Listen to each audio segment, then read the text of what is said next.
दोस्तों, क्या आपने कभी सोचा है आखिर क्यों कुछ लोग जन्म से ही अमीर होते हैं और कुछ गरीबी में जीवन बिताते हैं? क्यों किसी के पास धन दौलत, ऐशो आराम सब कुछ होता है और कोई व्यक्ति 2 वक्त की रोटी के लिए भी तरसता है? क्या ये सिर्फ किस्मत है या फिर हमारे कर्म? आज हम जानेंगे भगवान गौतम बुद्ध की एक ऐसी अद्भुत कहानी जो इस सवाल का जवाब देती है। Why some are rich and some are poor? एक बार की बात है, गौतम बुद्ध अपने शिष्यों के साथ एक गांव में भ्रमण कर रहे थे। वहां गांव के लोग उनके पास आए और प्रणाम करके बोले, भंते, हमें एक बात समझ नहीं आती। हम सब एक ही धरती पर जन्म लेते हैं, लेकिन कोई राजा बनता है, कोई गरीब मजदूर, किसी को अपार धन मिलता है तो कोई भूखा मर जाता है। ऐसा क्यों होता है? बुद्ध मुस्कुराए और बोले, तुम्हारा सवाल गहरा है। इसका उत्तर मैं तुम्हें कहानी के माध्यम से दूंगा। बुद्ध ने समझाना शुरू किया। बहुत समय पहले 2 मित्र थे। दोनों का बचपन साथ गुजरा, शिक्षा भी एक साथ हुई। दोनों ने संन्यास लेने का निश्चय किया और तपस्या में लग गए। पहला मित्र हमेशा दानशील था। उसके पास जो भी थोड़ा बहुत अन्न या वस्त्र आता, वह दूसरों के साथ बांट देता। वह मानता था सच्चा सुख दूसरों को देने में है। दूसरा मित्र थोड़ा स्वार्थी था। वह सोचता था, मेहनत मैंने की है तो इसका फल भी मुझे ही मिलना चाहिए। वह कभी कभी दान करता, लेकिन मन से नहीं। समय बीतता गया, दोनों का जीवन समाप्त हुआ। पहले मित्र का पुनर्जन्म एक धनी व्यापारी के घर हुआ। क्योंकि उसने दान दिया था, इसलिए उसे अगले जन्म में भरपूर धन मिला। लेकिन उसने अपने जीवन में आध्यात्मिक साधना पूरी नहीं की थी, इसलिए उसके जीवन में शांति नहीं थी।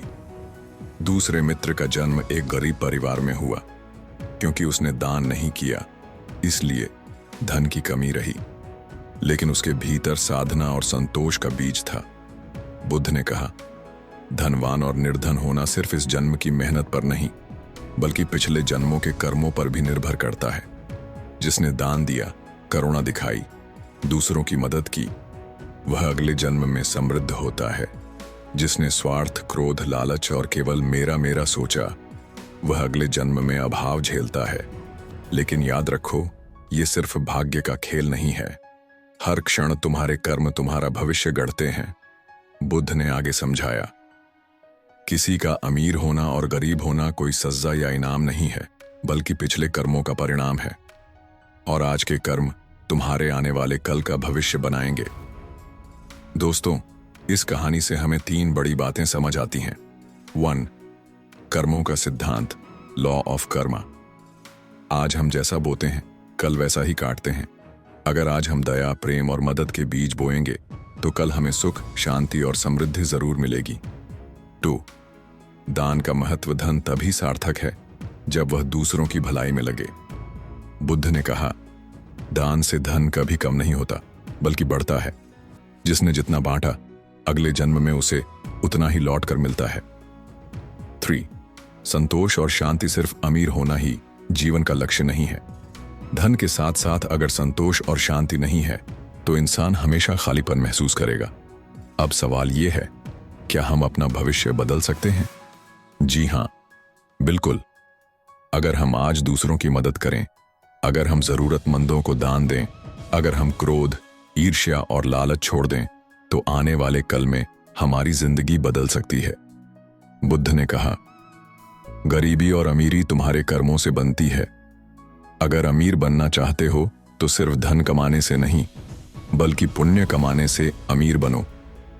अब सोचिए, आज अगर आपके पास कुछ रोटी है, कुछ कपड़े हैं या थोड़ा बहुत धन है, तो क्या आप उसे किसी जरूरतमंद के साथ बांटेंगे?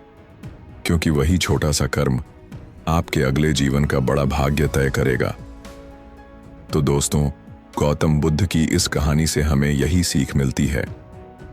Why some are rich and some are poor? क्योंकि हमारे पिछले जन्म और वर्तमान जन्म के कर्म ही हमारा भविष्य तय करते हैं। अगर अमीर बनना है तो पुण्य कमाओ, दान करो, करुणा रखो। और अगर सच्ची अमीरी चाहिए तो धन के साथ साथ दिल और आत्मा को भी समृद्ध बनाओ।